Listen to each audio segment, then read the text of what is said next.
Thanks very much for everyone for coming, and thanks to the Boston Review and to the Department of Political Science. So today we have four renowned panelists. I'm going to start off by introducing them all, and then they're each going to speak for 10 minutes, and then we'll have a bit of discussion between them, and then we'll move to audience discussion. Okay, so first, Deborah Satz is the Marta Sutton Weeks Professor of Ethics and Society at Stanford University. She's also the Senior Associate Dean for the Humanities and Arts. She is a member of the Philosophy Department and Director of the McCoy Family Center for Ethics and Society, and her research focuses on the ethical limits of the markets, the place of equality in a just society, and theories of rational choice. Deborah also works on feminist philosophy, ethics in education, and issues of international justice.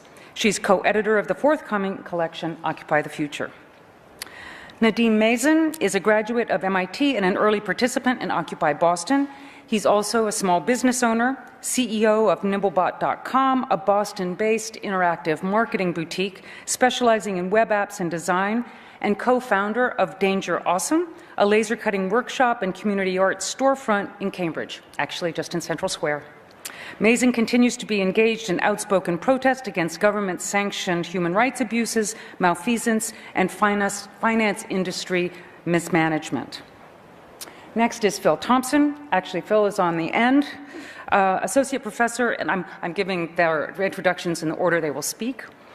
Phil Thompson is Associate Professor in MIT's Department of Urban Studies and is an urban planner and political scientist. Phil worked as Deputy General Manager of the New York Housing Authority and as Director of the Mayor's Office of Housing Coordination. He's a frequent advisor to trade unions in their efforts to work with immigrant and community groups across the United States. He's the author of Double Trouble, Black Mayors, Black Communities, and the Struggle for Deep Democracy, and is currently writing a book on community building and development since the 1960s. Finally, Chris Hedges was awarded a 2002 Pulitzer Prize as part of a New York Times team of reporters who covered global terrorism. He spent almost 2 decades as a foreign correspondent, first in Latin America and later as the New York Times bureau chief in the Middle East. He's the author of many books, including Days of Destruction, Days of Revolt, War is a Force That Gives Us Meaning, and the best-selling American Fascists. He is currently a columnist for Truthdig and a senior fellow at the Nation Institute. So, welcome all of our panelists, and let's start with Deborah. Thanks.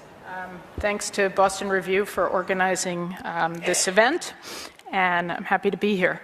So I'm going to talk a little bit about the Occupy movement, the role of the research that the Stanford faculty engaged in. I'll talk a little bit about that, connected to Occupy, and then I'll talk about what I think Occupy accomplished and the future.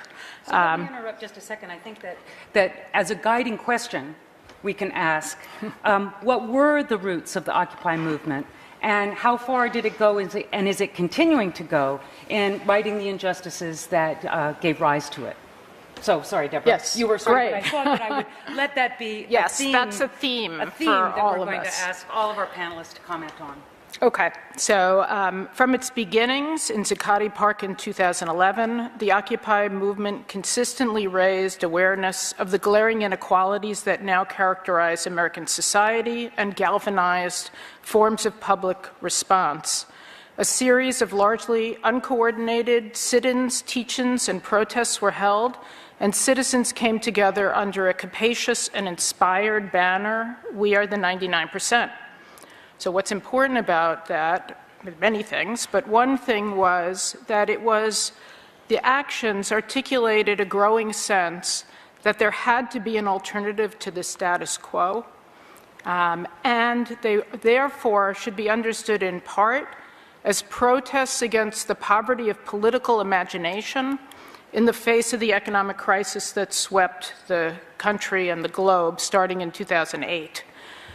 Occupy opened up a wedge for changing a conversation and ultimately a direction of politics in the country. And it was this idea that there was a beginning, something began, there was a wedge. Sometimes it's just important that something begins, and that part of the importance, and I'll come back to this about Occupy, is that something began. a group of faculty decided to add force to the wedge by turning their various expertise, and we were a group of political scientists, economists, sociologists, philosophers, artists, and literature professors, to add force to the web by developing a narrative that would undergird the broad concerns raised by the occupiers. So it's one thing to say inequality, there's a lot of growing inequality. Then there are questions about, well, what makes the inequality bad? Why has it happened? What can be done to combat it? So about 13 of us issued daily short articles on different topics related to a couple of issues I'll talk about.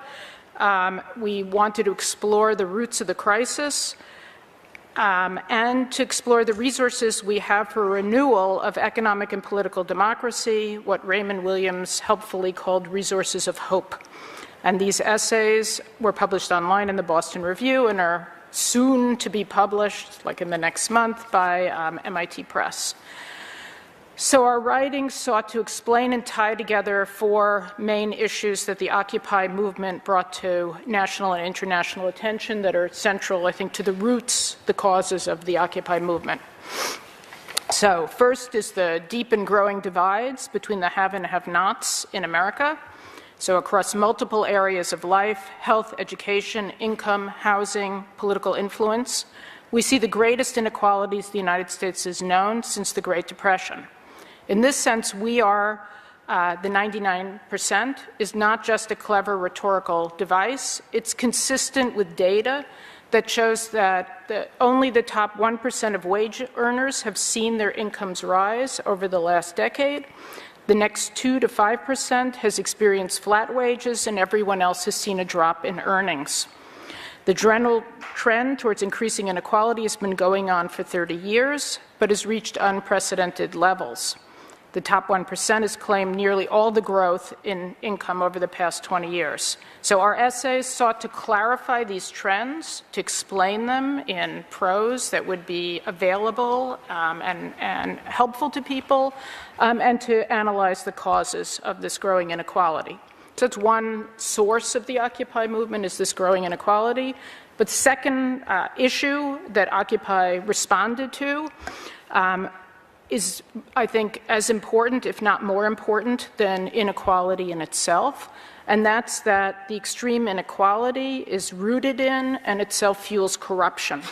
Governmental interventions that favor the rich, a lack of accountability regarding those who recklessly led us into the economic crisis, and a shallow commitment to redressing the disadvantages faced by those unlucky enough to be born to poverty. We claim to be a country committed to a fair contest in which everyone, no matter how rich or poor, has an equal opportunity to get a job and get ahead, where if you work hard and play by the rules, you'll lead a decent life and not be in poverty. But instead, we find the government bailing out rich Wall Street bankers and ignoring the rest of the country. We now seem to take for granted vast educational inequalities in which poor children are badly educated, are unqualified for college, and are increasingly consigned to low earnings and unemployment. And if the deck is rigged against the poor, it's quite the opposite for the rich. We simply look away as CEOs cut sweetheart deals that secure for them extraordinary compensation even as their firms fail. So the problem then isn't just extreme inequality in itself, it's too often that inequality is the product of corruption and unequal opportunity. And that's a second source for the Occupy movement, and a second point of its roots. A third root concerns the crisis in our government, in democracy. Meaningful democracy can't exist when moneyed interests can buy elections and can lobby in ways that buy legislation. So for an example, 2/3 of Americans support increasing taxes on the top 1%, but an ideologically extreme faction in Congress, supported by moneyed interests, is committed to blocking reform in this area. Add to this list concerted efforts to restrict or eliminate collective bargaining rights of unions, to deprive people of the right to vote, and you begin to appreciate the full measure of the democratic crisis we face. Fourth and final issue is the challenge of finding a way to manage the economy and provide a good life for everyone that's environmentally sustainable. No solution to the problems of climate disruption can be found that doesn't involve the developed world reducing its level of carbon emissions. So these four issues, inequality, corruption,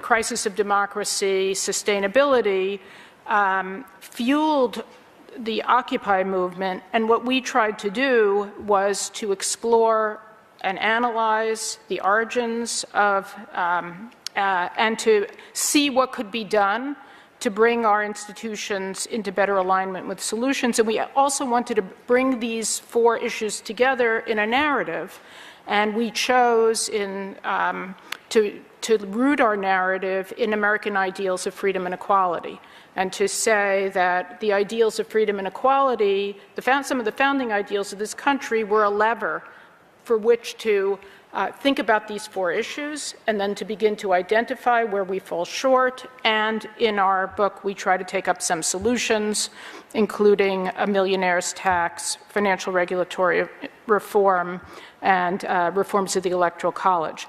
I said that one of the things we wanted to do was to take the wedge that was begun by Occupy and press on it by developing a narrative, in part because we thought that having a narrative, something beyond just a slogan, but actually a narrative that you could begin to take out, to deepen and make accessible to a broad public, is a critical part of the story of successful social movements. And so that's what we tried to do, but there was something we couldn't do that Occupy did, and I think this is, and now I'll turn to what I think was the value of Occupy and where I think it's going in my last 2 minutes. So what Occupy did was it began, and I can't underestimate the importance of that action, that beginning, to basically show us that the search for solutions and opposition isn't futile. Now, you might say, well, isn't futile? Some people think, well, where is Occupy now a year after? So I want to just say quickly a couple of things about why I think it is premature to write the obituary of Occupy. I think Occupy was a beginning. It's not an ending. There's a lot more to be done, but I want to say why we shouldn't write its obituary. So first, there are still significant actions being taken by people inspired by the Occupy movement. I'll mention one, Strike Debt, which is an organization started by occupiers, which has been buying up. It has something called the Rolling Jubilee, where it buys up debt and cancels it. There was Occupy Sandy, there's Occupy the SEC, so Occupy still goes on. Second, and most important, significant social change in this country has never come simply by conventional politics, and it never comes in a straight line. It's never a simple story of movements, yielding success after success. Every social movement has seen ebbs and flows, starting with the great anti-slavery movements begun in the 1700s, which nobody would have ever predicted would have ended slavery 100 years later. The civil rights movement saw ups and downs. So I think that it's just important to always know that social movements are not simple narrative arcs of one success after another.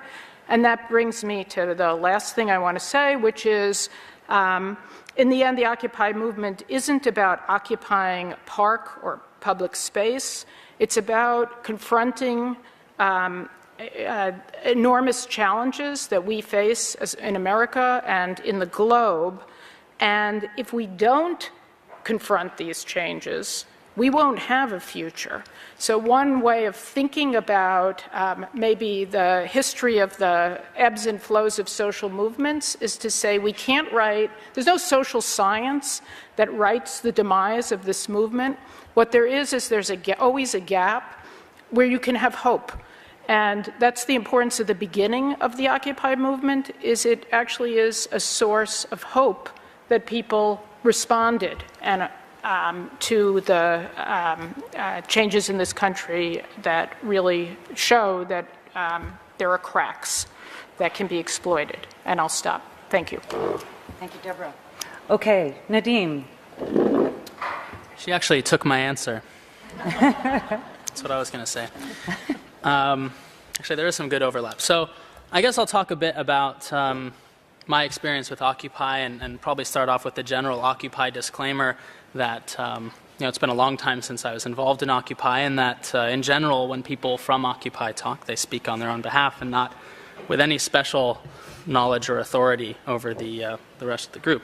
But my early days started in Boston when we all came together around the bandstand, the gazebo in the park downtown in Boston, and tried to imagine when we would do this and how we would put it together. And two groups kind of vied for putting it off 6 to 8 weeks. New York had taken months to kind of come online. There had been a lot of planning. Or should we start on Thursday? Should we start 2 or 3 days down the road? And the group that said we should start immediately ended up winning out. And I think someone had said at that meeting, well, the only way to get that much work done is to then spend several all-nighters in a row getting together all of our groups, whether those groups are dissemination or communications or direct action or food or whatever it is, and actually hit the ground running on Thursday. So in my studio in Central Square, 13 to 15 people met for about 72 hours running, and we got a tremendous amount of work done in those types of subgroups, and we were surprisingly effective, I think, when we actually hit the ground. And then I kind of took a media team role, beginning to field our outreach and our messaging, along with several others who put in a lot of hours. So I prepared myself for that. We kind of had a press release, even though we weren't sure if it was going to be useful. And lo and behold, in our kind of fourth all-nighter in a row, it's 4 a.m., we're in tents, it's the first night, there's police cruising around in small numbers, and the film crews start showing up. And we thought, this is great, we've done a great job, it's everything we prepared for, we made this happen. And we learned in retrospect that they were all there because they had heard erroneously that we would be demonstrating in such way as to block morning traffic. And it was a phenomenal realization for us that going forward, making noise would be much more effective than preparing in many cases. And we fielded then straight interviews every morning, 4 a.m., every afternoon, every evening for a recap. Something's happened in New York, something's happened in a new outcropping of Occupy, something's happened internationally, and we want your thoughts.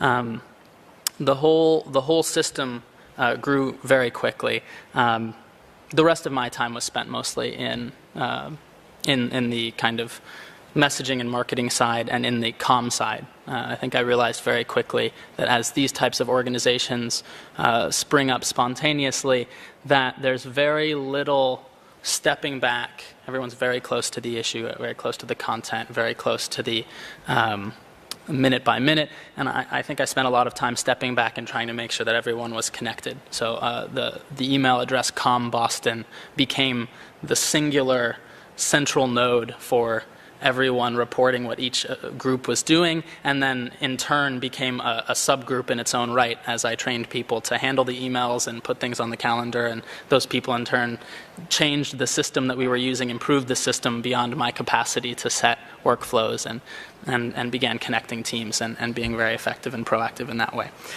So that's kind of my experience with Occupy. I did that for several months, probably about 3 months or so, and then got a little burnt out. I was working all day, and then I was going back at Occupy, and then I was going back to Central Square and working all night to get the work done, as many at Occupy were, actually.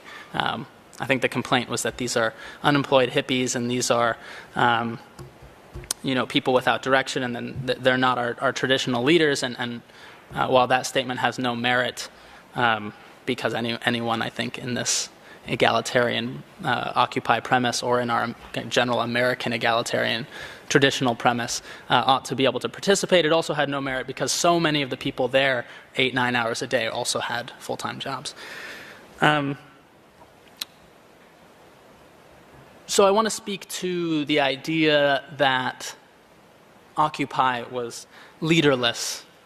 And although I've never said it before today because I just detest the phrase, I think it was leaderful. And I think that's true. We were helping one another, we were teaching one another, we were supporting one another, and in a sense, I think everyone outside of Occupy had this feeling that if anyone were to grab the reins, if anyone were to take initiative, that would make the whole thing crumble, or there would be some pushback. And really from within it was, if you take the initiative, if you do it, many will follow you, many will be inspired by that. And then in turn, they will expect that you teach them, bring them up alongside you, and eliminate the hierarchical construction in favor of a network-based form of teaching and learning, which in my experience was a way for the organizational behavior of the group to really prove the model. It showed everything that researchers and theorists have said about node-based and network-based anti-hierarchical models being better for innovation, being better for nimble turnaround, and in many cases, I would say being better for public activism. So it was leaderful. We did it. We had dissemination, we had inclusion, we had training, and I generally think that there were missed opportunities, around the organizational behavior side. I'm now halfway through with 2 minutes to go, so I'm also going to say briefly that we were aimful. There's the claim that Occupy had no aim was patently ridiculous. There were so many aims, and those ranged from corporate and government malfeasance on the financial side, to mismanagement, to the frustration that government seemed more interested in appearing leaderful than acting leaderful, more interested in unilateral discussions than in any kind of inclusive atmosphere. The list of aims goes way, way, way on.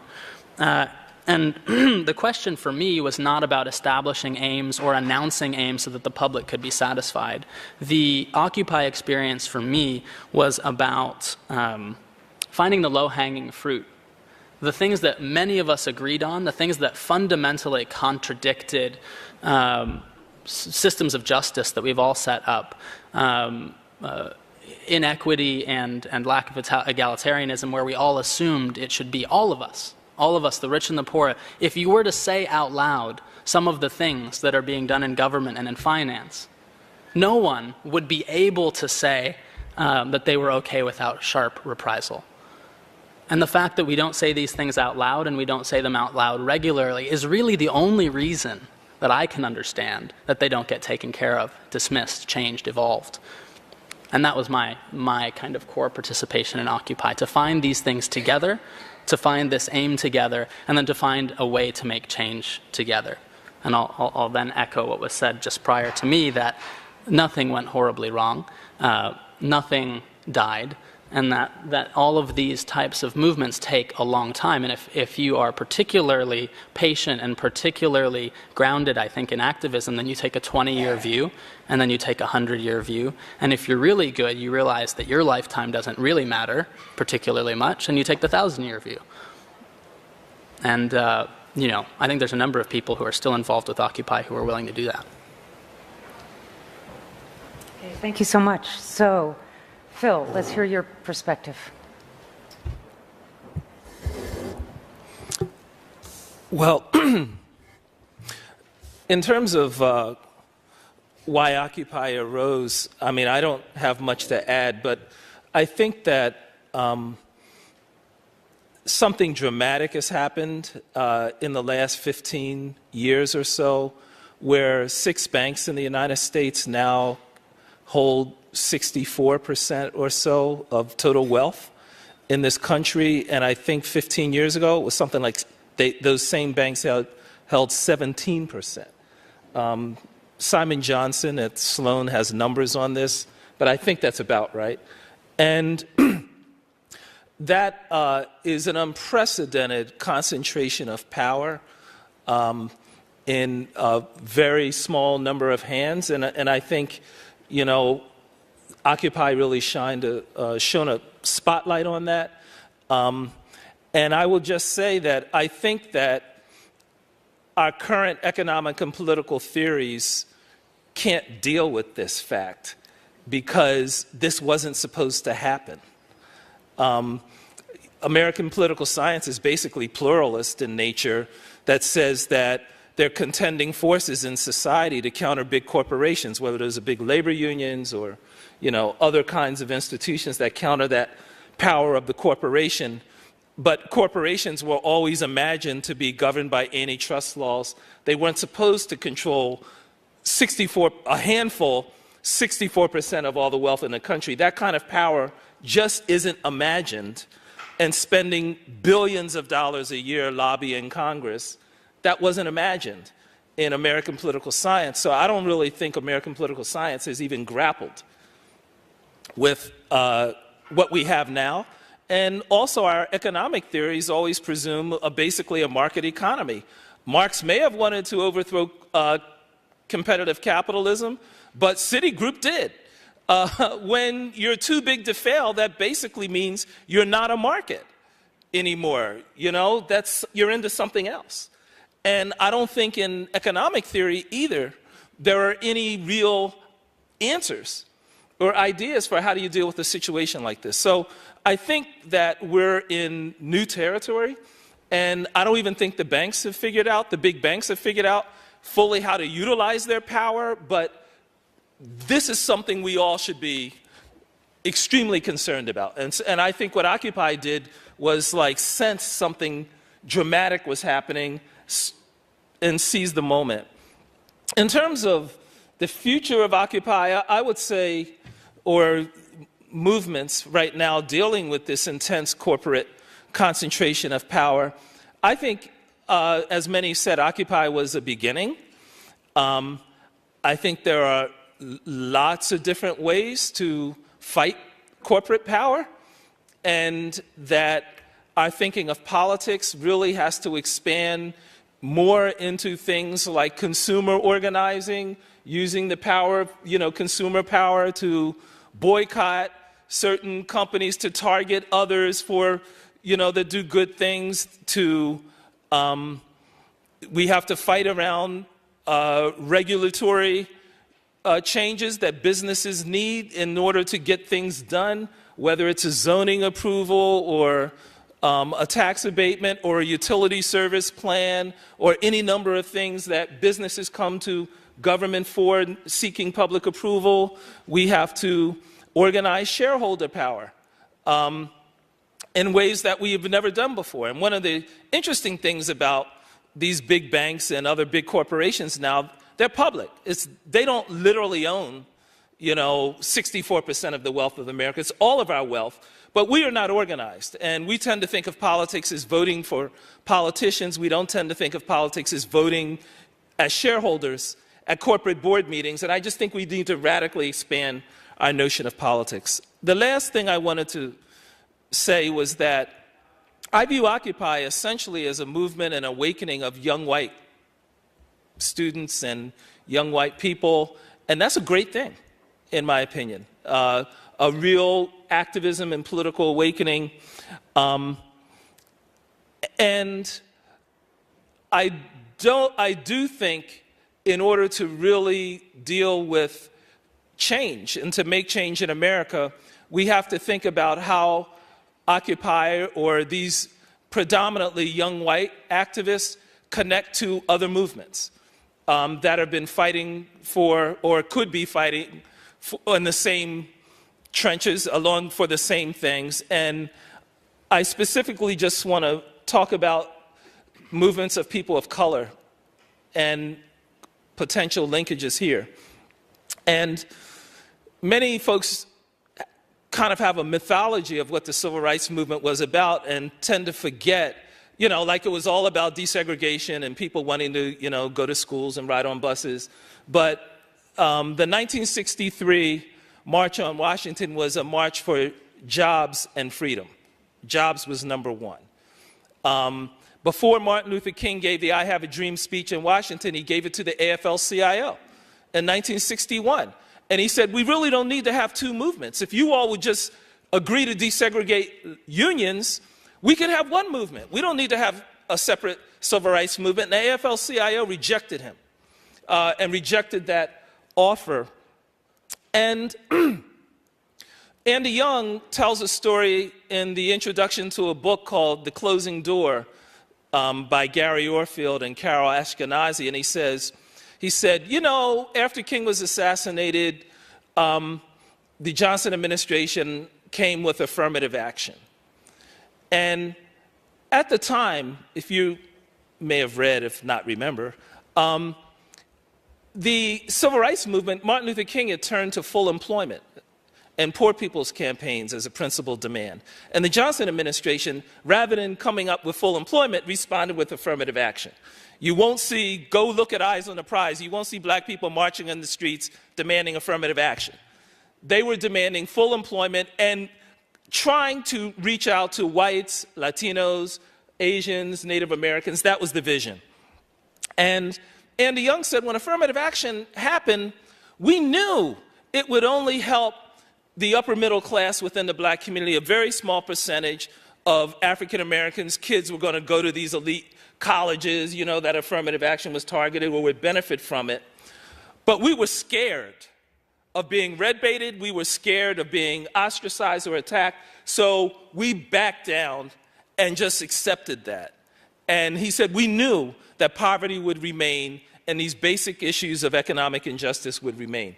I say this to say that movements can be derailed, they can be intimidated, they can be distracted, and generally in America, we tend to just follow the pattern of decentralized government, which is a form of moderated anarchy, and we don't really work hard at cooperating together, period. We all kind of get excited with local empowerment and having our voices heard and whatever we're doing, and we don't build big, strong movements capable of taking on concentrated power.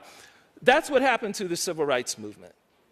We have thousands of community development organizations in communities of color. We have lots of local environmental justice organizations. We have lots of this local empowerment. We do not have a movement anymore. And I think it's important in terms of learning lessons that we not just replicate that all the time. Not to just say we don't need local empowerment and local ingenuity and all of that, but that will not be enough to take on the concentrated power that exists in this country right now. And last, I just want to say, I think there are many opportunities for linking the folks who've been involved with Occupy and the kinds of initiatives that Deborah was talking about with very serious issues going on in communities of color right now that could really be synergistic. I'll mention 9,000 African-American homeowners in Detroit are suing Morgan Stanley, people who lost their homes due to foreclosure. And this is not just going after the originators of these mortgages, but Wall Street, the secondary mortgage market, the folks who manipulated this stuff. And that is a direct connection between what Occupy was fighting around and African Americans who were disproportionately 7 times more lost their homes than white Americans, for example. Many predominantly African American cities and cities predominant with people of color are teetering on bankruptcy. Many of them were sold bad goods, bad financial products, just as were homeowners. Birmingham, Alabama is an example. And so whole cities are on the brink of bankruptcy, and that too can be part of a movement connected to these issues. Immigration, the lack of immigration reform means that there are 12 million undocumented immigrants in this country who do not have access to health insurance. And they get sick and they die just like everybody. And where do they go? They go into hospitals in inner city communities largely because to get treated. And why are they treated? Because if you don't treat people with TB and other diseases, everybody gets sick. They get treated, but these hospitals don't have funding to pay for it. They're not covered by Medicaid, Medicare. These are hospitals that people of color rely on generally in inner city communities. So this is a crisis. And if folks who are involved in Occupy can make the link and see how it is affecting immediately these same issues, how it plays out in communities of color, I think there's some very powerful synergies that can be built to build a stronger movement. And last, I want to say that, I'm very hopeful. The dream of a unified movement is a dream that's been around, I think, since the Underground Railroad. But I think we have to be real honest. We have never done that. We have never done that. And, perhaps the election of Obama really, what I take from it that's positive, I think a lot of people aspire to that right now. So, this is the time. I think it's a historic opportunity. And as, some philosophers said, danger and opportunity tend to come together. And we have both right now. Thanks so much. So, Chris, let's hear your words. Well, the Occupy movement was the first movement in recent history to respond rationally to the new configuration of power, to the corporate coup d'etat that has been undertaken, what Sheldon Wolin calls our system of inverted totalitarianism. It was an understanding that the formal mechanisms of power no longer work to carry out incremental or piecemeal reform as they were designed to do. Essentially, we are trapped in a system of political paralysis. There is an inability on the part of government to respond rationally. That is a constant theme in Paul Krugman's columns to the problems that beset us, whether that is climate change or whether that is the financial collapse, the mortgage crisis, the chronic underemployment, unemployment, the fact that 1 million people a year go bankrupt because they can't pay their medical bills, 80% of whom had health insurance. All of our legislation is written by corporate lobbyists. The power elite understands perfectly well what's coming and is radically reconfiguring the legal system to criminalize dissent. Obama's assault on civil liberties has been far worse than the assault carried out by George W. Bush, whether that is the use of the 2001 authorization to use military force act to justify the assassination of American citizens, the FISA Reform Act or Amendment Act that retroactively makes legal what under our Constitution has traditionally been illegal, the warrantless wiretapping, monitoring, and eavesdroppings of tens of millions of American citizens. And we know all of our personal information is being stored in supercomputers in Utah, the use of the Espionage Act 6 times to shut down whistleblowers. This was never designed to silence whistleblowers. It was only used 3 times until Obama came to office, the first time being against Daniel Ellsberg. As a former investigative reporter, I can tell you that you cannot do anything at this point to challenge the official government narrative. You cannot even get background briefings because people are frightened of going to jail. And of course, the National Defense Authorization Act, which Obama signed into law on December 31st, Section 1021, permits the U.S. military to seize U.S. citizens, strip them of due process, hold them in military facilities indefinitely.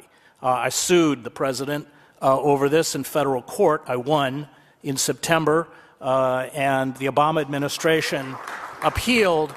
What was fascinating is that they went to Judge Catherine Forrest after she gave her decision and her 112-page opinion, which is really a brilliant kind of dissection on the destruction of the separation of powers and is worth reading, asked for an emergency stay, meaning they wanted the law put back into effect until the appellate court would hear the case. She refused. They demanded an emergency hearing with the appellate court at 9 a.m. in the morning the next Monday for an emergency hearing and an emergency stay, which they got. The only reason that I and the lawyers, Bruce Afron and Carl Mayer, can make out that the Obama administration reacted so aggressively is because they're already using it, probably on Pakistani U.S. dual nationals in places like Bagram. The inability to curb Wall Street, a close examination of the Obama health care bill, which was written by corporate lobbyists, in particular Liz Fowler, who worked for Baucus and has now gone back into the industry, the inability to deal with the most important crisis that is confronting us, that's climate change, the fact that the Obama administration has not only approved the southern leg of the Keystone XL pipeline, but appears to almost certainly be ready to approve the northern leg so that they can exploit the tar sands. All of these are indications that essentially power has been wrested from the hands of the citizenry. There is no way within the American political system anymore to vote against the interests of corporations like ExxonMobil or Goldman Sachs. And Occupy understood this. And they understood, number one, where power had been transferred to. And that was from the legislative bodies and the judicial bodies, and of course the press. Let's not forget the press has been completely corporatized. You talked about banks, roughly a half dozen corporations, Viacom, General Electric, Rupert Murdoch's News Corp, Disney, Clear Channel, control almost everything most Americans listen to or watch, creating this kind of faux narrative. On the one hand, it's court gossip from Fox or it's court gossip from MSNBC. It's all the same junk, just spun differently. And the real substantial issues that matter to the majority of American citizens are never mentioned. It reminds me of what Dorothy Parker once said about Katharine Hepburn's emotional range as an actress. It goes from A to B. Step outside of that paradigm, and you instantly become a pariah, as anybody who at MIT knows Noam Chomsky's great work will tell you. Or Ralph Nader, who's been fighting corporations and understands corporate power better than anyone else in this country. And Occupy grasped that. They also grasped that the only mechanism we have left by which we can save ourselves is civil disobedience. And they courageously carried out those acts of civil disobedience repeatedly. And what was the response of the state? The response of the state was to move in and physically eradicate the encampments in a coordinated effort run by the Obama administration, because this movement terrified the power elite, and in particular, the Democratic Party. This kind of faux liberalism that speaks in that traditional feel-your-pain language, and yet has abandoned the very constituency that they purport to represent.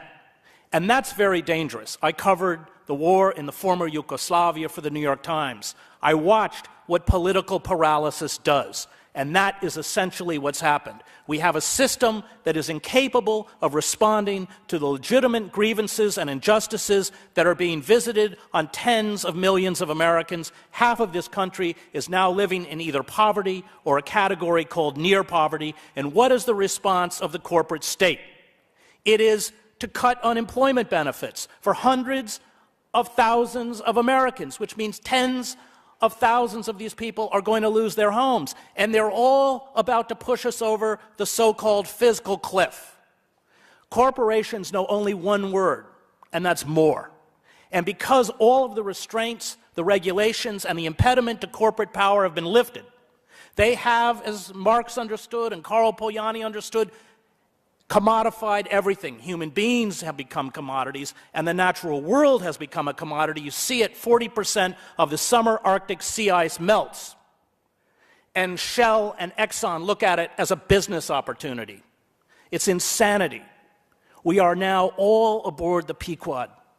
Moby Dick, Melville's most prescient study of the American character, and Ahab's in charge. And as Ahab said, my means and my methods are sane, only my object is mad.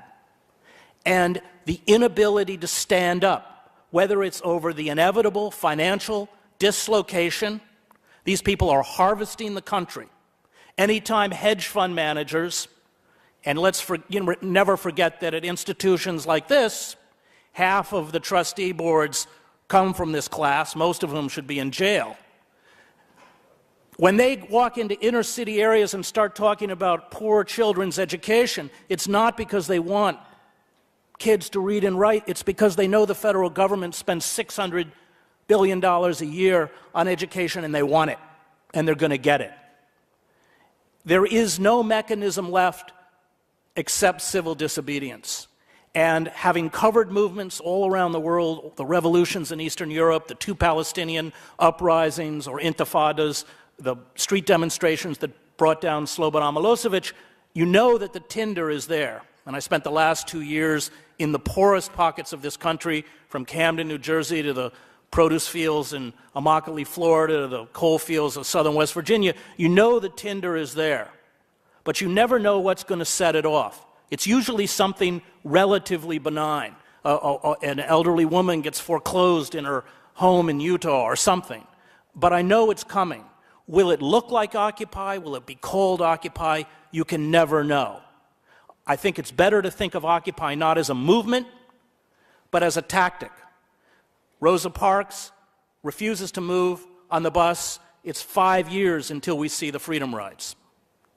And because the state has not responded rationally, because the state has proved paralyzed, because it not only cannot address the grievances, but essentially allows corporations to extract more and more and more in this reconfiguration into a form of neo-feudalism, the only thing I can tell you as a reporter is that something is coming. Thank you very much. Maybe we could thank them, and then we'll move on to discussion.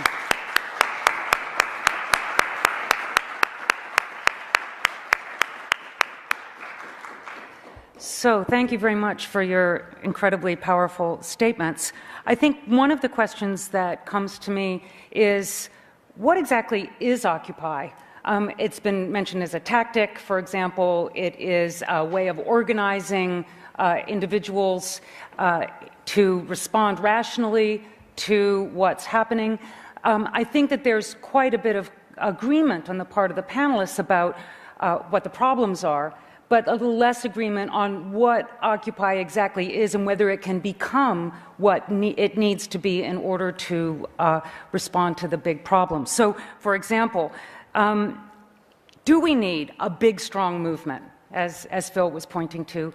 And can Occupy become a big, strong movement without losing sort of its essential character, what seemed to be much more local, much more spontaneous, much more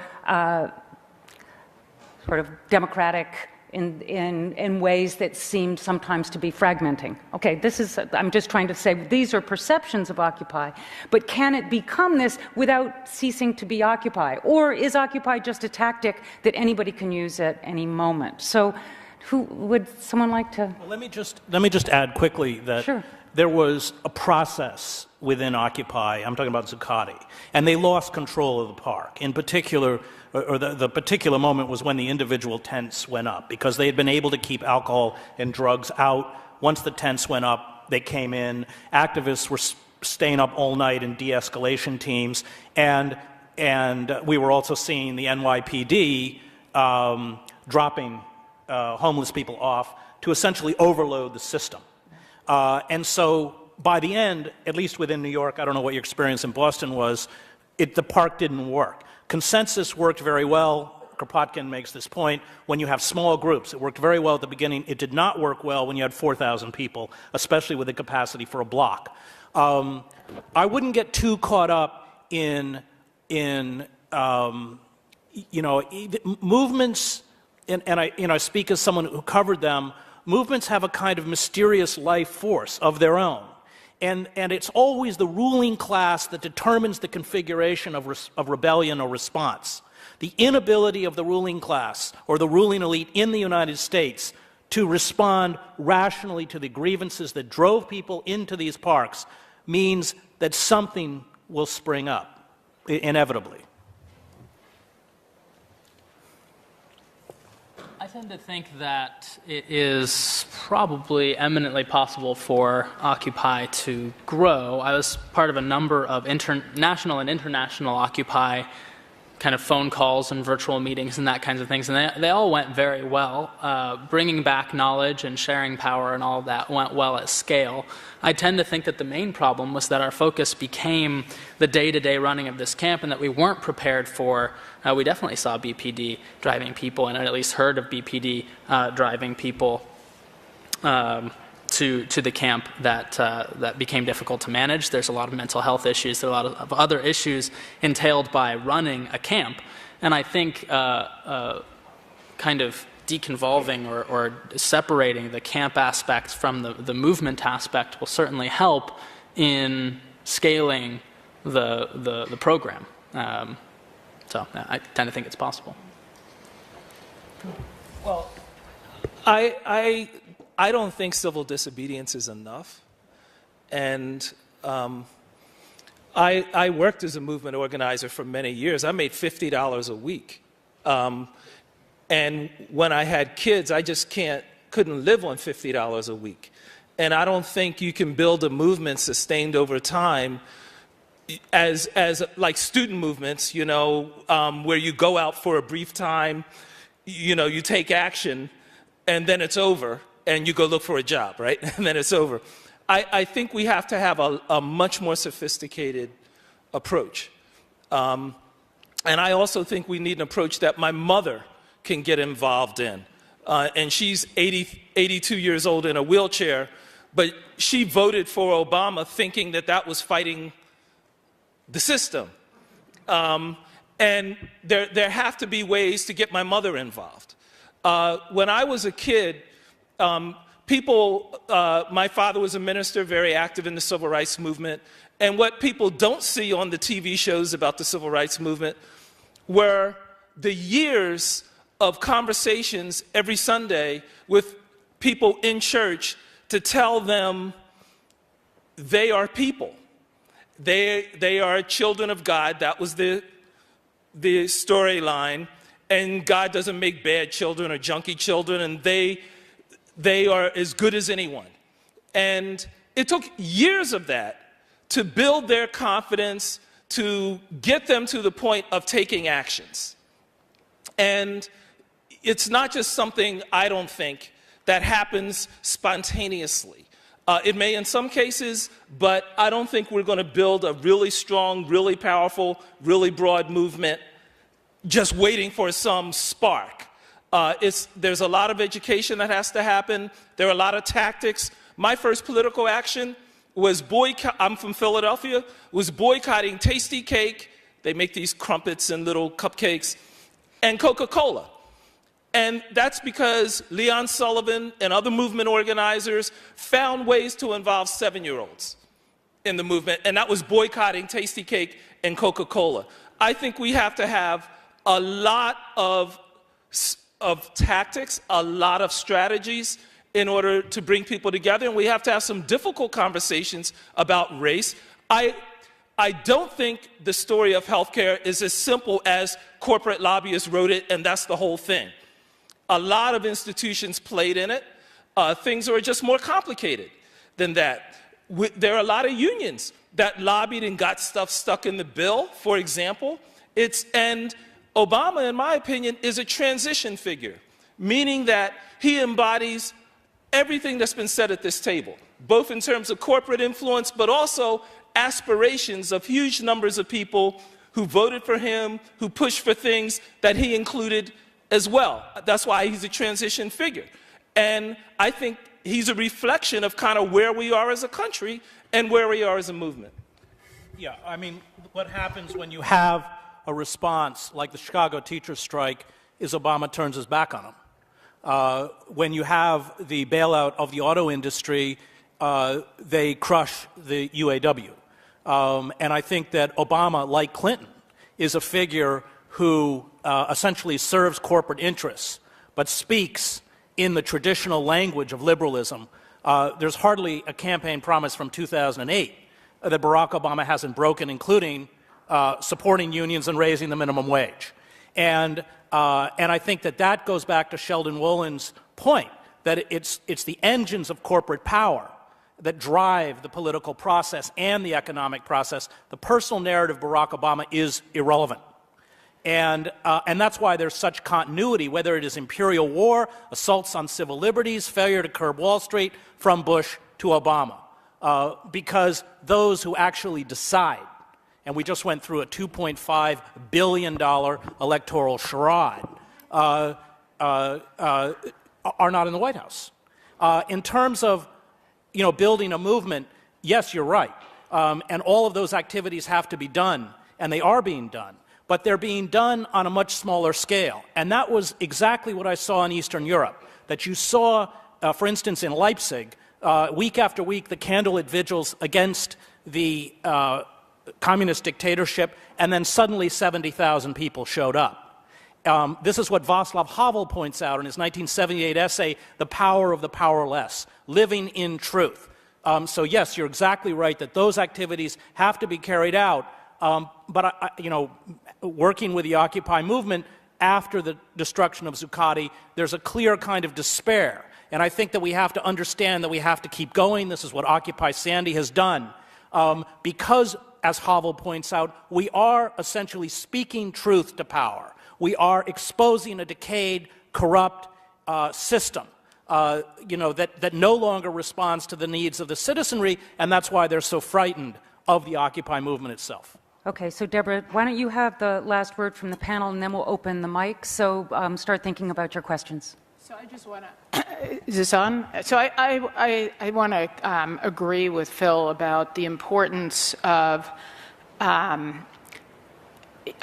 deepening the connection between the rage and response of Occupy with existing institutional structures. So I don't think we don't live in a totalitarian world where the only thing anybody can do is take to the streets. There are other forms of mobilization of power that are out there, whether it's in the labor movement or in shareholders organizations or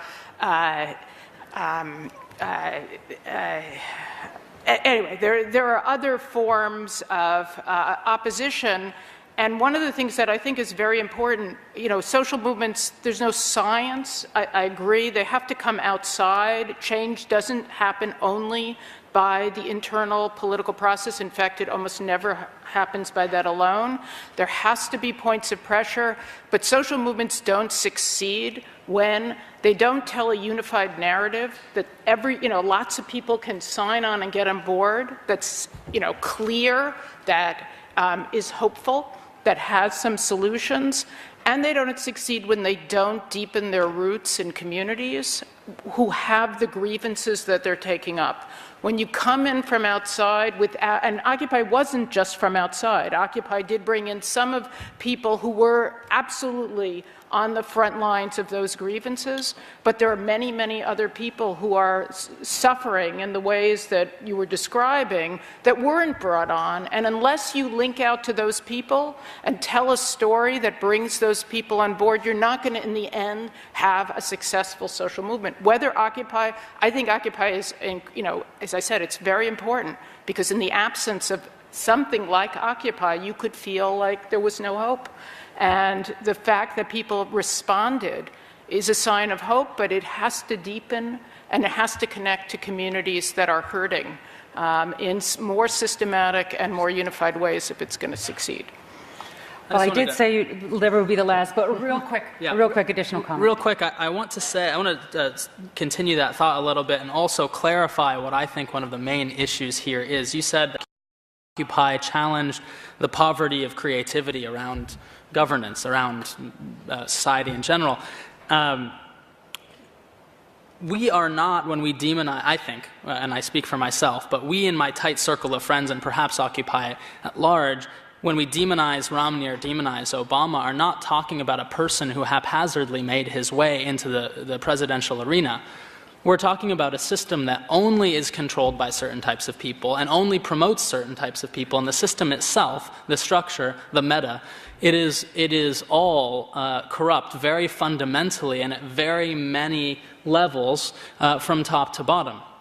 So when we talk about organizing around a singular principle, I don't think the solution is necessarily to consolidate around existing labor movements. I don't think the solution is necessarily to formulate a third-party platform. I think the solution is to use these tools and use these bodies in order to consolidate power and to use that power to challenge the way in which decisions are made fundamentally. Okay, I'm going to cut you off now because I'd like to take a time to have some questions from the audience. So recall, if you are going to ask a question, you should go to one of the mics so that we can be sure to hear you. Yes, and I'll alternate between mics as long as we have people at them. So why don't we start with the left mic, or my left mic? Do you think non-cooperation doesn't work in this country because people don't know what it means? Do you think cooperation doesn't work in this country? Non-cooperation. Non-cooperation. Civil disobedience. Does civil disobedience really work in this country? Why not? And if not, why not? I didn't hear that question. Does civil disobedience work? So is the question, does civil disobedience work, and if not, why not? In this country. I this believe country. it should work. That's the only way it can help in this country, but I wonder Does it really why. work? Anyone want to jump in? It works if you get the numbers. I mean, the important thing is about building numbers and sustaining it. But it certainly works. I mean, it worked in the labor movement. The problem is that all of the movements since World War I in the name of anti-communism have been destroyed, all of the radical movements. And I'm just going to have to disagree with you on labor. Labor is a spent force in this country. And you look at the Chicago teachers' strike, they had to break with the traditional democratic establishment as embodied by Rahm Emanuel and Barack Obama, as well as traditional labor, and step outside those mechanisms of power to respond. But, you know, labor is fighting a rearguard action. If you look at the auto bailout, which I mentioned earlier, in order for the bailout to go through, the UAW had to accept a decline in salaries from older workers from about $76 an hour to $50, and it had to agree that GM and other plants could hire new workers at $14 an hour, and it had to agree that it wouldn't strike. If it struck, all the bailout money would have to be repaid. So while the Democratic establishment holds up the saving of the auto industry, what is unspoken is this continued assault against the ability of organized labor, what's left of it, to protect the working class.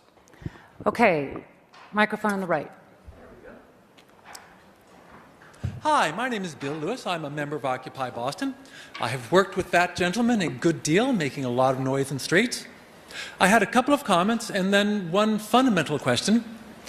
The first comment is, a huge percentage of Occupy is indeed minority. A great portion of our effectiveness is that we are not outsiders, we are insiders. We're the people on the streets, we are the locals. That's why Occupy Sandy is so effective. It's not outsiders coming in, it is the people themselves with doing mutual aid, as we call it. We're helping each other. So that's just a comment. My main concern is twofold. I have a virtual daughter. She's 27. She has all the bad aspects of a girl who lived her life wrong. She has, her eldest daughter is 10. She's single. She's living on the barest minimum of Section 8, etc., etc. She doesn't have 1,000 years or 10 years or even 1 year. Her children need help now. And voting for Obama allowed her to maintain her support that she would have lost under Romney, so these do make a difference. And finally, my main objective right now as a member of Occupy Boston is that we spend all this time, we're great people, we're talking to ourselves. We're not the ones we need to talk to. We need to be talking to the almost half of America who voted against their own best interests repeatedly. And I personally was down in Immokalee for the same reason I assume that Chris was, to talk to people, to understand what was going on, and to talk to people who are Republicans, who view the world differently, and to get them to look at their own best interest and answer the question, what do they want their own world to be? So my question is, how can we get to those people? So how do we get to the people we need to get to?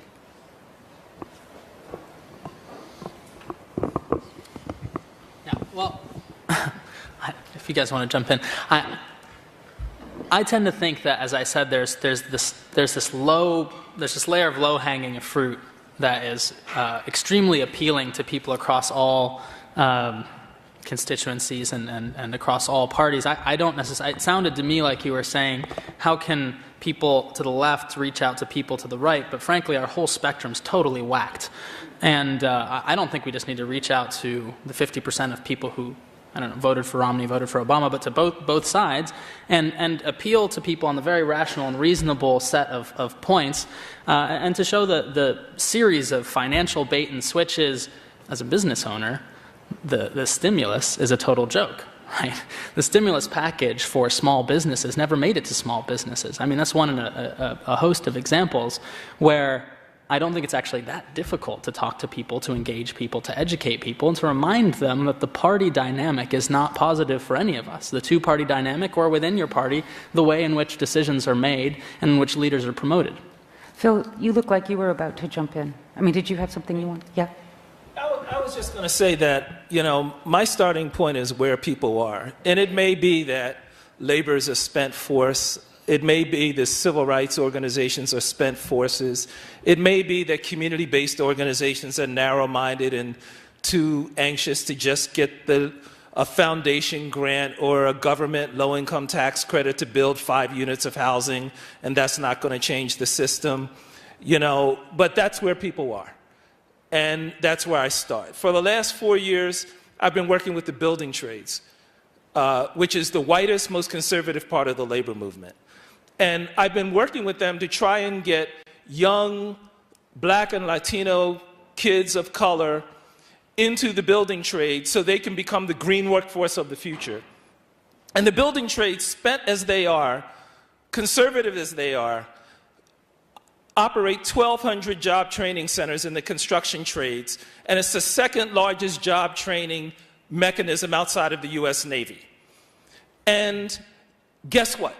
They are actually in a coalition with Youth Build, with many other organizations that train high school dropouts, inner city kids, working together for the last 4 years to say, how do we change? How do we improve? And the national leadership of the building trades has gone across 350 cities in the U.S. trying to convince their locals that they need to change. And they need to have a new vision about how to grow a labor movement. That's encouraging to me. And I think we have to do that kind of work, reaching across, not writing people off. If anybody is justified in writing off white construction workers who spent 100 years keeping people of color out of the trades, I think I would be. I think people like me would be justified in writing those people off. I'm not writing those people off because in order to change America, I need them. And I want them to understand they need me too. And I just think we have to proceed like that. We can't proceed from somebody's theory and somebody's wish for a spark to ignite folks to go on the street. I've been on the street in protests and demonstrations. I personally don't like riots because I saw what comes after riots. If you don't have a plan, if you have no capacity to run a city, you get shot, people go to jail, you win a victory that lasts for a little period of time, and then you lose in the end because the people who are fighting you have much more staying power, have much more capacity, and you haven't done real deep work with people in your group to actually continue the fight. And so I think this is a real fight. It's not one I want to lose. It's not one I want to see our communities lose. And I think the stakes and the dangers are bigger than they ever were. Okay, thank you. I'm going to ask us to not make comments, but ask questions. And try to keep them short because we have little time and many people. Yes.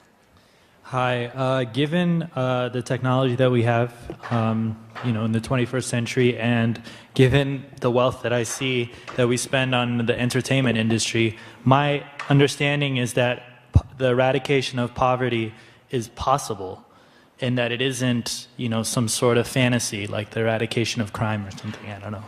And I wanted to ask the panelists: is the eradication of poverty in America a possibility, and what is the method to getting there if we can't depend on voting someone into power that could to help us get there? Thank you. So, poverty rates have been going up in this country for the last 2 decades, but they went down And there are, so here's a place where I actually think government policies matter, and that whether people put pressure on the government, whether it's through mass protests or through institutions like the labor movement or through election campaigns, policies matter. As you say, we have enough wealth in this country that there is no reason why anybody in this country should be hungry, right? There's no reason why anybody in this country should be poor. It's actually an atrocity that so many children in the United States grow up in poverty. It's totally, against the ideals that this country was founded on, that I think are powerful ideals that resonate with many people. And I think what the Occupy movement correctly is picking up on is the government has not been responsive. In fact, it's been part of the problem. It's been creating policies that have made the situation for people worse, and that we actually need better policies. But it's not, we're not technically limited. We're politically limited. All right, next question. Thank you. Thanks. In the interest of gender balance, out here, I offered my spot to the young woman behind me, but she demurred, so here I am. I wish this conversation, the entirety of it, were focused on the Democratic Party, whether it's an ally of our struggles and interests or not, and what, if anything, might be an alternative to that politically, not just in civil disobedience. I'm sympathetic to civil disobedience. I'm sympathetic to speaking truth to power. I'm sympathetic to challenging power. I'd like to get me some. Ralph Nader likes to quote Cicero, who said, "Freedom is participation in power." So, with that in mind, can we have a little bit of a further elaboration on political alternatives, acknowledging the difficulties and the constraints to the established institutional Democratic Party? Or if you don't think that's the way to go, please say so a little bit more explicitly. Thank you. Well, I supported Nader. I wrote most of his policy speeches for him in 2008, and I voted for Jill Stein in this election because I believe the Democratic Party, beginning under Clinton, essentially sold out for corporate money. Clinton continued, like Obama, to speak in that feel-your-pain language while he gave us NAFTA, the greatest betrayal of the working class in this country since the 1948 Taft-Hartley Act, while he deregulated the FCC, allowing corporations like Murdoch, by the way, is just about apparently to buy the Los Angeles Times and the Chicago Tribune. He deregulated the banking system, he destroyed welfare, and under the traditional welfare system, 70% of the recipients were children. And for doing the business of corporations, he got corporate money, so that by the 1990s, the Democratic Party had fundraising parity with the Republicans, and when Obama ran in 2008, he got more. And I look at other countries like Germany. The Labor Party in Germany never polls more than 5%. But it is a counterweight. It is a force to protect labor. And the reason I supported Nader and voted Green is not because anyone's going to win. But I think Ralph is right, that what we needed to do was build 5, 10, 15 million people who begin to put pressure on the Democratic Party from the other side, who draw a line and say, that's enough, we're willing to walk out. But this policy of voting for the least worst, voting in elections where the primary emotion that is sold to the electorate is fear, fear of the other. If it's Romney a supporter, it's fear that, homosexual couples will teach your children in kindergartens. I don't know, wacky idea they have. And if it's Obama, it's fear of Romney, who was a centrist, corporatist governor of this state. Where did Obamacare come from? It was written by the Heritage Foundation. It was first put into practice in 2006 by Romney in Massachusetts, and then it was adopted by Obama. It's a completely faux debate.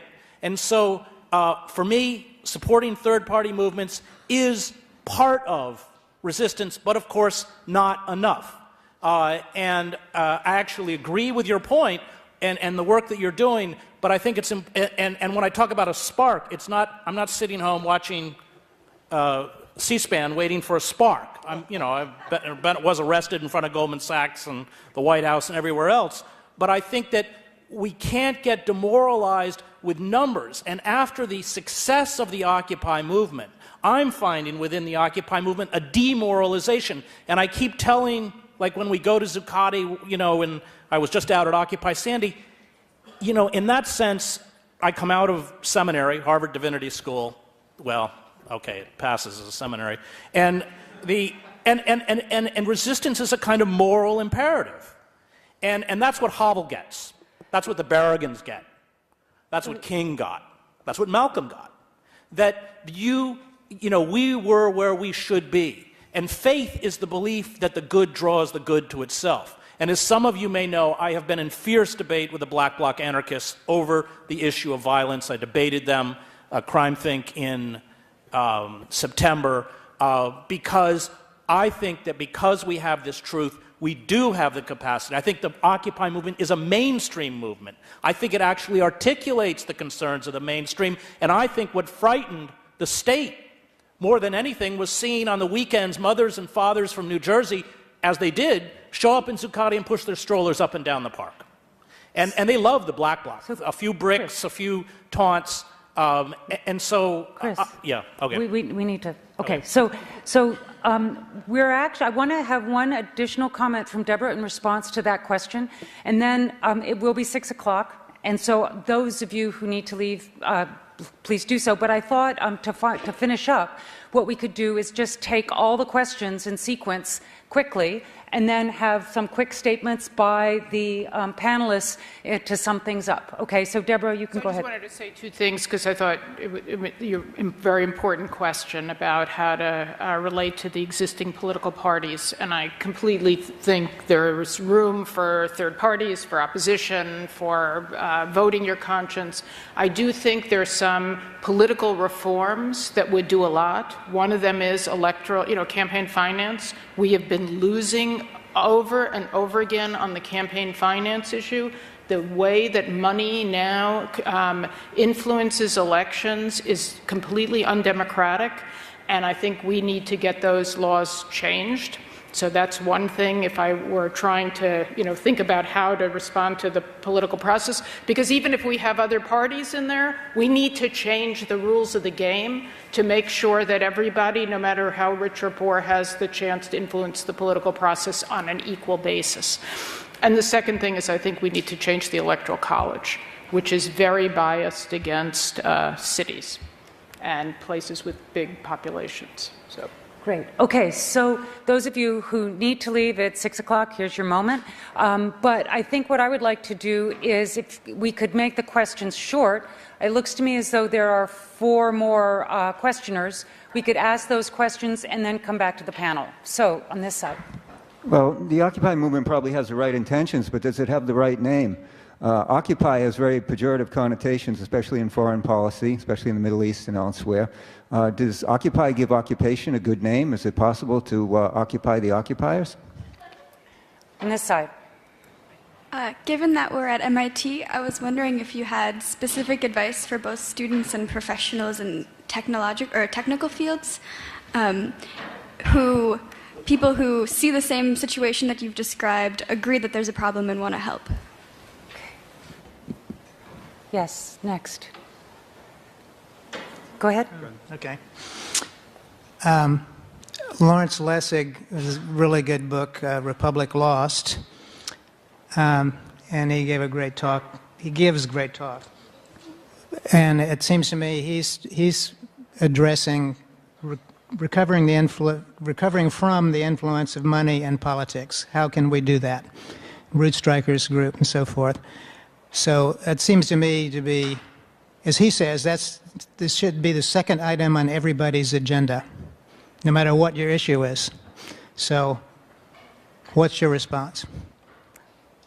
Right, yes. Why are we, all of us, so parochial? And 2 examples. Occupy Sandy worked together with 350.org, but if you go to their web pages, they don't have live links to each other. Something that simple, and nobody here has put Occupy within the context of the wave of worldwide revolution that started in Tunisia, and in particular the indignados of Spain, who are much closer to us than Tunisia or Egypt or any other place. Okay, yes, our last question.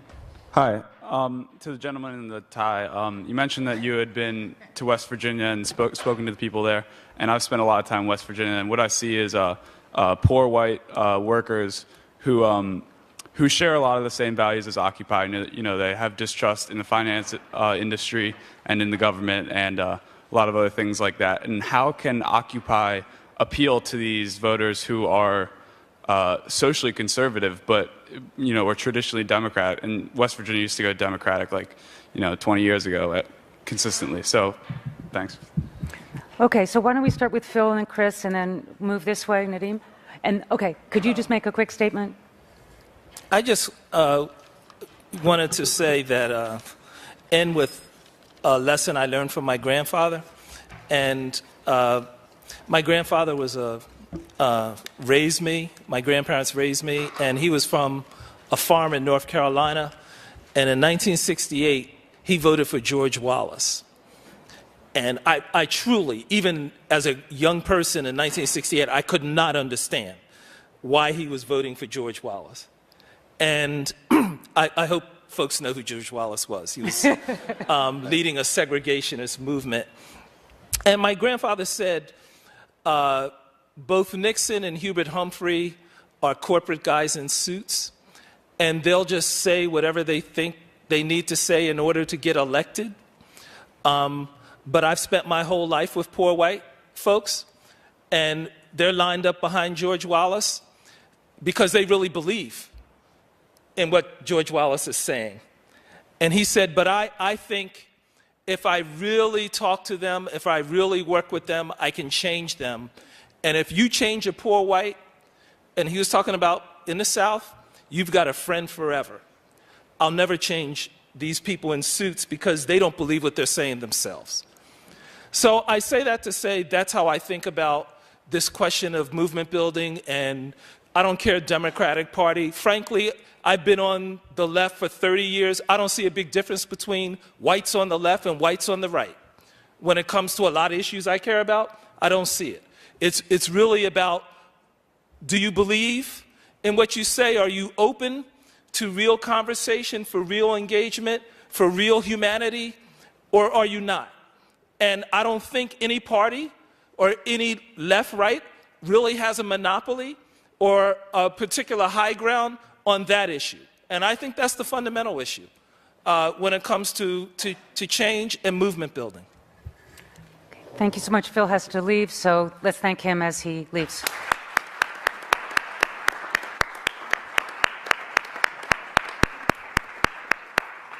Chris. I just got back from Alabama, where 34% of African American men have disenfranchised because of criminal records. I was in Montgomery, and there's just one Confederate memorial after another. When you ride into Montgomery, the Sons of the Confederacy have put this gargantuan Confederate flag outside the city. It reminded me of the breakdown of Yugoslavia, where in periods of economic dislocation, people retreat into mythic narratives about where they come from and who they are, so that the war between the states is no longer about slavery, it's about states' rights. And we have huge sections of this country embodied like that nativist element, like the Christian right, in mythical narratives, whether it's creationism or the fact that Muslims are a satanic religion or relishing. And you cannot rationally argue with people who think the earth was created 6,000 years ago and Adam and Eve used to ride on the backs of dinosaurs. The only thing you can do is reintegrate them into the economy. And that's what frightens me, that when you fall to that level of desperation, and this is exactly what tore Yugoslavia apart with these ethnic nationalist identities, there becomes an inability to communicate. We had, a year ago, several hundred white guys dressed in Confederate uniforms marching through Montgomery, half of that city is black, to carry out a reenactment of the inauguration of Jefferson Davis. And you can't you can't carry out a dialogue. And that's what frightens me. We have powerful proto-fascist movements that celebrate the gun culture, the language of violence, demonize the marginal and the weak, whether it's homosexuals, African Americans, feminists, liberals, undocumented workers. They have a very long list of people they hate, and I see that breakdown occurring because of the economic disintegration. And having lived through it in places like Yugoslavia, the rational argument just doesn't work. Thank you, Chris. Nadeem. I'm not sure if I heard the full Occupy in a revolutionary context question, but it's something that I think about a great deal. I'll just say very briefly that I think there's great future hope for Occupy-like movements, and that I can probably cover the Occupy as a pejorative term question as well, in saying that it probably won't be called Occupy when there's a broader-based, longer-term initiative. And the hope is that it's a way of talking and a way of thinking that is considerate, deliberate, and long-term. And in that vein, I think we're very likely to see, as there continue to be a regular practice of public outrage all over the Middle East and all over the world, that Americans hone that practice as well, that we remember something we forgot, it seems, in the 70s, 80s, 90s, up until Occupy for a great long time in a lot of our major cities, that showing up for one day and marching against Iraq War I or Iraq War II is not going to cut it, and that a longer-term sacrifice, a longer-term initiative, a longer-term participation in speaking to power, however you call it, is an absolutely essential American value and an absolutely essential personal skill, one that you develop along with your trade skill, your social skill, your other skills. So I think as we begin to find individuals cultivating that dimension, we will also see America join the world's, many of the world's struggles against corporatism and government malfeasance. Thank you. Let's go, Deborah. Take us home. So I thought the point about the global nature of this is really important. There were Occupy movements throughout the world, in addition to the impetus of the revolutions that you were talking about that sparked a lot of this. One of the co-editors of the Boston Review, Josh Cohn, once wrote a piece about how a lot of people are always late to the party. So he's thinking about the libertarians who, years after civil rights and women's rights came, to say, well, we're all for liberty, but never participated. So I think there's a critical, importance for not being late to the party. So when you see opposition to grievances that are just, that you not stay on the sideline. So, and they may not be, the opposition may not be exactly what you wanted, but then you enter into the dialogue. That's the importance of having a beginning. But I have to put on my academic hat for a second and say, opposition is great, is important. We need a start, we need hope. But we also need analysis. We need economics, for democracy. We need visions and, of how things could be done better. And we don't actually know the answers to lots of questions about how to organize a just economy that are critically important, so that the more we can develop programs, not from on high, but that enter into the conversation about here's what the possibilities are, here are different ways of doing this, here is the reason why you want to change these laws, here's what would happen. The more that we do that, the better. So for those of you who are engaged in practices of studying and thinking about things, there's a lot of work to be done in addition to joining the party. Thanks. Thank you very much. Let's thank our panel.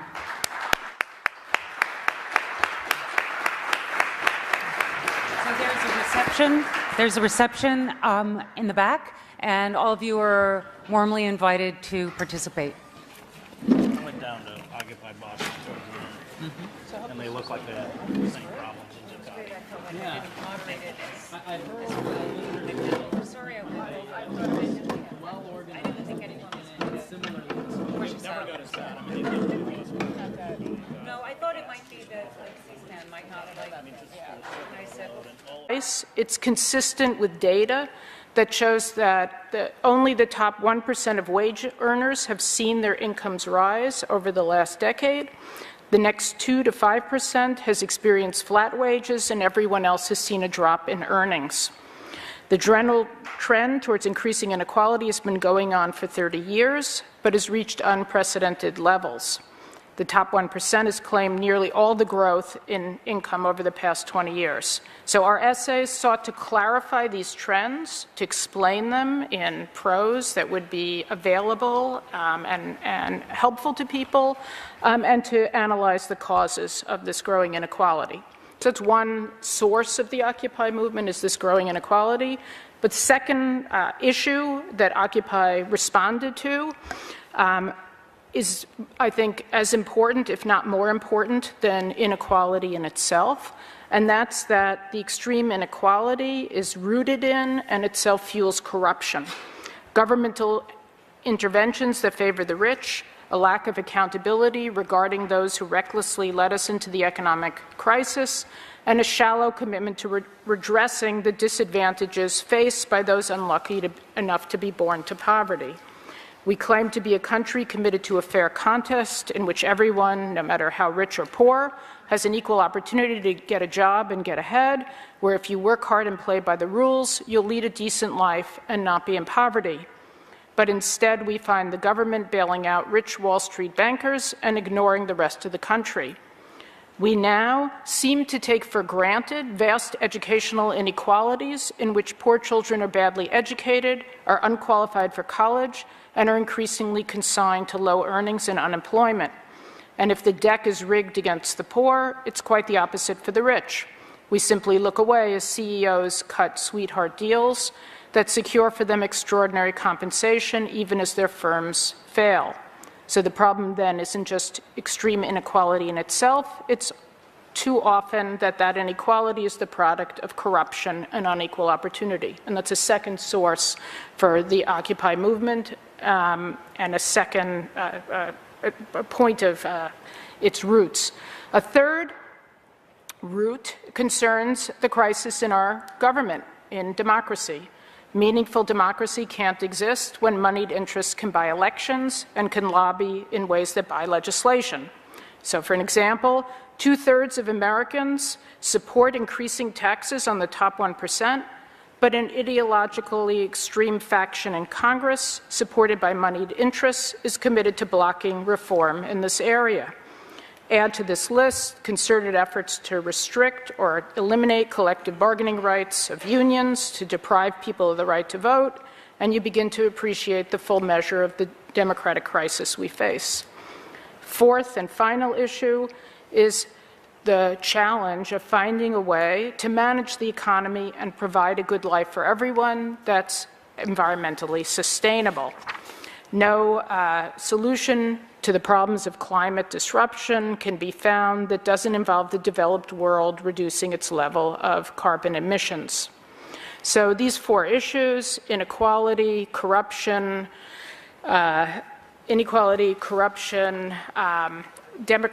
crisis of democracy, sustainability, fueled the Occupy movement, and what we tried to do was to explore and analyze the origins of, and to see what could be done to bring our institutions into better alignment with solutions. And we also wanted to bring these four issues together in a narrative, and we chose to root our narrative in American ideals of freedom and equality, and to say that the ideals of freedom and equality, some of the founding ideals of this country, were a lever for which to think about these four issues and then to begin to identify where we fall short. And in our book, we try to take up some solutions, including a millionaire's tax, financial regulatory reform, and reforms of the Electoral College.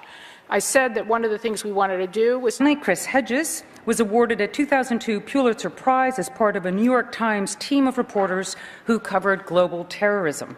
He spent almost 2 decades as a foreign correspondent, first in Latin America and later as the New York Times bureau chief in the Middle East. He's the author of many books, including Days of Destruction, Days of Revolt, War is a Force That Gives Us Meaning, and the best-selling American Fascists. He is currently a columnist for Truthdig and a senior fellow at the Nation Institute. So, welcome all of our panelists, and let's start with Deborah. Thanks. Thanks to Boston Review for organizing this event, and I'm happy to be here. So I'm going to talk a little bit about the Occupy movement, the role of the research that the Stanford faculty engaged in. I'll talk a little bit about that, connected to Occupy, and then I'll talk about what I think Occupy accomplished and the future. So let me interrupt just a second. I think that as a guiding question, we can ask, what were the roots of the Occupy movement, and how far did it go, and is it continuing to go in righting the injustices that gave rise to it? So, sorry, Deborah. Yes, you were sorry, great. but I thought that I would let that be yes, a theme. That's a theme for that all we're of going us. To ask all of our panelists to comment on. Okay, so from its beginnings in Zuccotti Park in 2011, the Occupy movement consistently raised awareness of the glaring inequalities that now characterize American society and galvanized forms of public response. A series of largely uncoordinated sit-ins, teach-ins, and protests were held, and citizens came together under a capacious and inspired banner, "We are the 99%. So what's important about that, many things, but one thing was that it was the actions articulated a growing sense that there had to be an alternative to the status quo, and they therefore should be understood in part as protests against the poverty of political imagination in the face of the economic crisis that swept the country.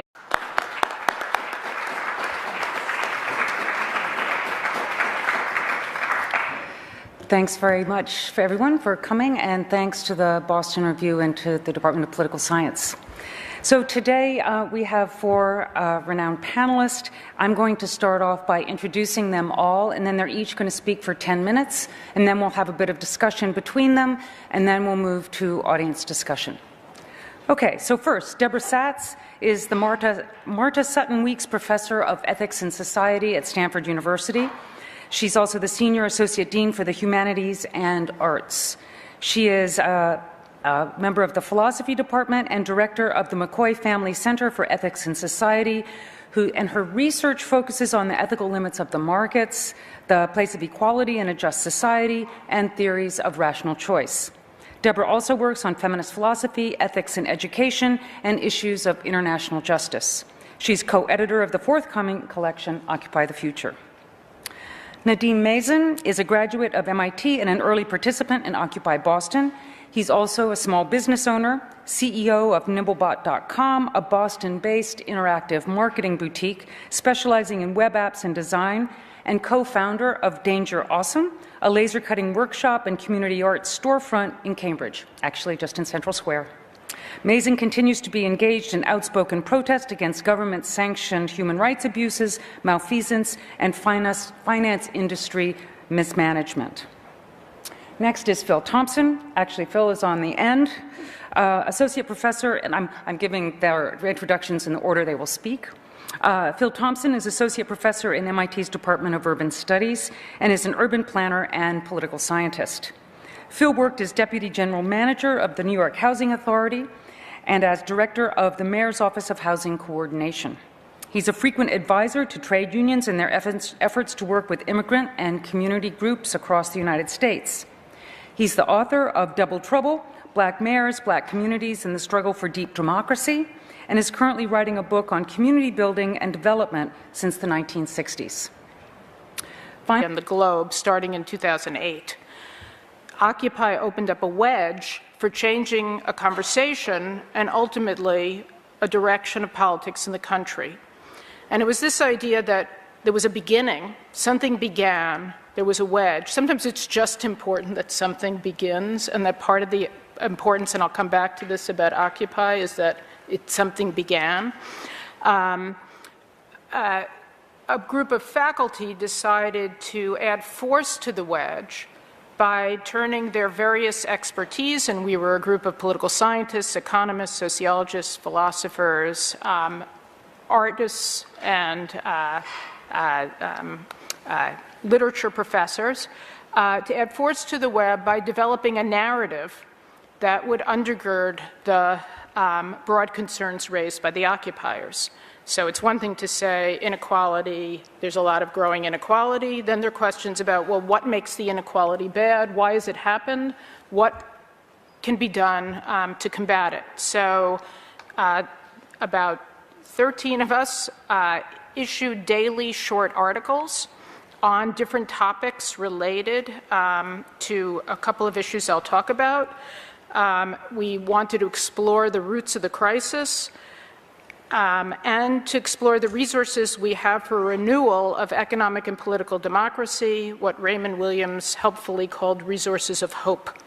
And these essays were published online in the Boston Review and are soon to be published, like in the next month, by MIT Press. So our writings sought to explain and tie together four main issues that the Occupy movement brought to national and international attention that are central, I think, to the roots, the causes of the Occupy movement. So first is the deep and growing divides between the have and have-nots in America. So across multiple areas of life, health, education, income, housing, political influence, we see the greatest inequalities the United States has known since the Great Depression. In this sense, we are, the 99% is not just a clever rhetorical divide.